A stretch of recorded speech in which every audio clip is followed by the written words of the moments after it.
Title: They built a lake over a town, now it's haunted forever. Help this channel grow. Like the video, leave a comment, and subscribe for more stories. This helps us a lot. Thank you. The story begins. The town beneath the water. Before the water came, it was just another Georgia town. Quiet, sunlit, and alive. Wooden churches rang their bells every Sunday morning. Children ran barefoot along dirt paths between cotton fields. Families tended small farms, selling their harvest at the market square. The air smelled like pine, clay, and rain. That place was called Oscarville, a tight-knit black community carved out of hope after the Civil War. But history has a cruel memory. In 1912, the town's peace shattered. A false accusation led to a wave of violence that swept through Forsyth County. Homes were burned. Families fled into the night. By dawn, Oscarville was erased, not by water yet, but by hatred. Those who escaped never came back. The land lay empty, silent, haunted not by ghosts, but by the pain of those forced to leave everything behind. Decades later, the U.S. Army Corps of Engineers came searching for land to build a massive reservoir. Atlanta was growing, and it needed water. More than anyone cared about the stories buried in the soil. They called the project Lake Lanier, named after a Georgia poet. Contracts were signed, farms were sold, and what was left of the old communities was marked for demolition. But there was no time, or perhaps no will, to clear everything away. Cemeteries were mapped, but not every grave was moved. Houses were abandoned, their roofs caving in as surveyors measured water levels. Roads and bridges were simply left behind. When the dam was finished in 1956, the valley was flooded. And with it, everything beneath disappeared. Within weeks, whole towns, mills, gas stations, church steeples, barns, sank beneath the rising current. Locals watched from the hills as the water climbed higher, covering their memories, their roots, and even their dead. Some swore they heard the church bells ringing one last time as the waves swallowed the steeple. The new lake gleamed like glass in the summer sun, beautiful and serene. But underneath that beauty was something else, a forgotten town preserved in silence. Fishermen began to notice strange things. Their nets snagged on rooftops and fences that shouldn't exist. Divers found remnants of roads and trees, their branches still reaching upward in the dark. And sometimes, people claimed to see shadows moving beneath the water, shapes that looked too human to be fish. By the 1960s, Lake Lanier had already gained a reputation. People said it had a pull, that once you swam too far, it was as if something reached up from below. Boats capsized without warning. Swimmers vanished in calm water. Bodies were sometimes never found, as if the lake decided to keep them. Locals whispered that the souls of Oscarville still lived down there, not out of vengeance, but because they never got the peace they deserved. At night, when fog rolled across the water and the wind carried the scent of pine, people claimed to hear voices, faint hymns and laughter echoing from somewhere just below the surface. And that was only the beginning, because the lake didn't just drown history. It began to rewrite it. The lady beneath the bridge. The first tragedy that gave Lake Lanier its ghostly reputation happened in the summer of 1958. Two young women, Susie Roberts and Delia Parker Young, were driving home late at night after a dance. The moon was high, the air thick with heat, and the bridge across the lake shimmered with fog. They never made it to the other side. Witnesses said a car sped across the road, swerved, and vanished over the guardrail. The sound of the crash echoed once, then silence. Police searched for days, but the murky water offered nothing back. Only oil streaks, bubbles, and tire marks that led straight into the depths. 18 months later, a fisherman found a body floating near the bridge, unrecognizable, dressed in blue, missing both hands. The town buried her under the name Jane Doe. Decades later, divers finally discovered a rusted car deep beneath the bridge, still containing another body, identified as Susie Roberts. That's when people realized the first woman, the one in blue, was Delia Parker Young. And that's when the whispers began. Locals started calling her the Lady of the Lake. Drivers crossing Brown's Bridge at night claimed to see a pale woman in a blue dress standing on the roadside, waving for help. When they stopped, she vanished. Others swore they saw her drifting across the surface, her face blank, her hands hidden in the dark water. Whether ghost or memory, her story became the lake's first legend. But she wasn't alone. Through the 1960s and 1970s, Lake Lanier became a popular recreation spot. Families camped along its beaches, boaters sped across the open water, and fishermen dropped lines where old houses once stood. Yet behind the laughter and music, something darker stirred. Boats began to capsize in calm conditions. Swimmers disappeared in daylight. Even experienced divers lost orientation in the silt-filled depths, describing cold currents that seemed to pull downward. By 1980, the locals had stopped calling them accidents. They called them the curse. One ranger told reporters, "The lake takes who it wants." He didn't smile when he said it. Rescue divers described the world beneath the surface. A drowned forest, with trees still standing upright, fragments of buildings, vehicles, and roads stretching into darkness. Visibility was only a few feet. They said it felt like descending into a graveyard. One diver swore he saw what looked like a church steeple, still intact, tilting in the current. And still, every summer, more lives were lost. The U.S. Army Corps of Engineers blamed the deaths on alcohol, speed, and poor visibility. But the stories spread faster than the official reports. People spoke of phantom lights gliding across the water at night, of voices whispering beneath their boats, of unseen hands brushing against their ankles.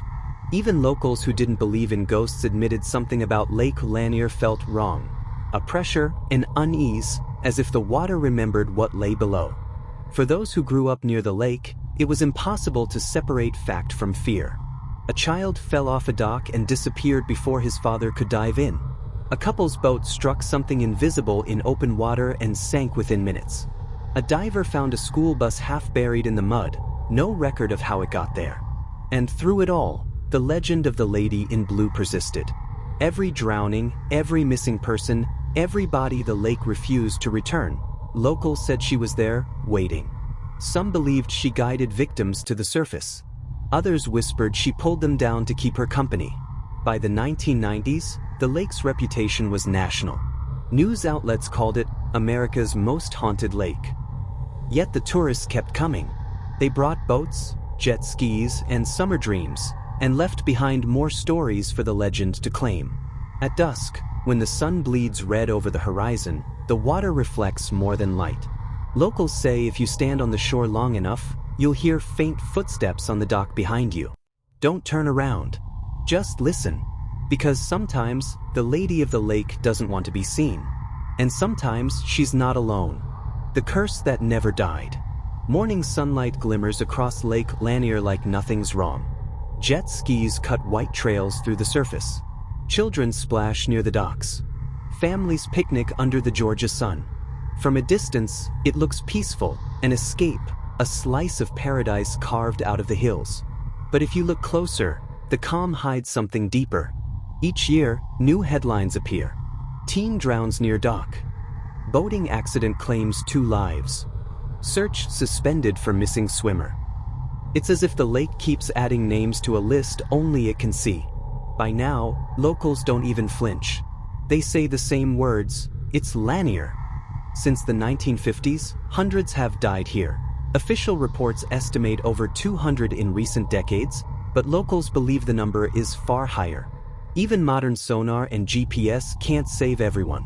The bottom of the lake is unpredictable, full of submerged trees, broken roads, and ghost towns. Divers say the mud itself feels alive, like it shifts under your hand, swallowing what it touches. And yet, people keep coming. They come for the beauty, the glittering reflections, the promise of summer, but they leave with stories they can't explain. A father swears something tugged his daughter's leg under shallow water. A woman claims she saw a face staring back at her from beneath the surface. A night fisherman drops his line and hears whispers, not from his radio, but from somewhere under the boat. Even rescue workers, hardened by experience, tell their own stories in low voices. They say the water has moods. Sometimes clear and gentle, sometimes restless, violent, without reason. One diver described surfacing too quickly, gasping, shaking. He said he felt someone's hand on his shoulder down there, but his partner was 20 feet away. When he looked back, he saw nothing but silt rising from the darkness below. Over time, the haunting became part of the culture.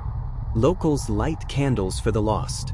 Teenagers dare each other to drive across Brown's Bridge at midnight, where the lady in blue is said to appear. Church groups pray for the souls buried beneath the water. But the strangest thing? Even visitors who know nothing of the legends say they feel it, the weight of history pressing from below. Because the lake didn't just cover land. It covered memory. Beneath those calm waves lie entire neighborhoods, the remains of Oscarville, the forgotten town that once stood proud before it was wiped from the map. Church walls still stand in the dark. Headstones lean sideways in the mud. Every ripple of the surface is a reminder of what was taken and what was never returned. The people who lost their homes never saw justice. The families who lost their lives never got answers. The water is a mirror that never forgets what it's hiding. And maybe that's why the stories won't stop.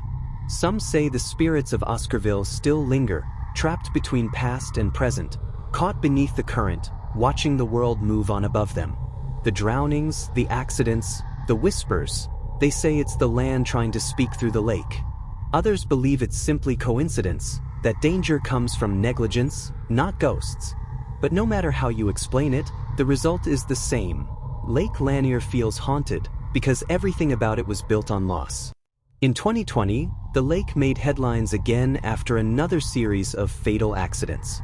Reporters described it as one of America's deadliest recreational lakes. Historians revisited Oscarville's story, uncovering documents that confirmed the displacement, the graves, the unanswered questions. You could say the truth finally surfaced. One writer described it perfectly: you can't bury pain underwater. It floats. Maybe the curse isn't supernatural at all. Maybe it's human, the curse of forgetting, of pretending that progress doesn't come with a price. But when night falls and the wind stills, the lake tells its own version. Under the silver light of the moon, mist rises off the surface, curling like breath from an unseen mouth. The water looks calm, almost inviting. But the silence is heavy. Too heavy. Fishermen packing up for the night sometimes hear faint music, old church hymns carried on the breeze. Campers wake to find footprints by the edge of their tents, leading to the water, stopping where no one could stand. And drivers crossing Brown's Bridge still slow down without knowing why. Some say they see her, the lady of the lake, her blue dress drifting, her eyes hollow but calm. Others swear they see children running along the shore, laughing softly, vanishing into the fog. When morning comes, the lake looks new again. Sunlight breaks, and people return to swim, to boat, to forget. But beneath that reflection, time stands still. There's a church bell that hasn't rung in 70 years. A street that leads nowhere. And hundreds of voices that will never be heard again. Maybe Lake Lanier isn't cursed. Maybe it's just remembering. Every ripple, every whisper of wind across its surface is the sound of the past rising for a moment, reminding us that history doesn't drown quietly. So when the sun sets and the fog rolls in, look carefully at the water. You might see a light flicker. You might hear a name. And if you ever feel something brush your hand beneath the surface, don't reach back. Because the lake never lets go.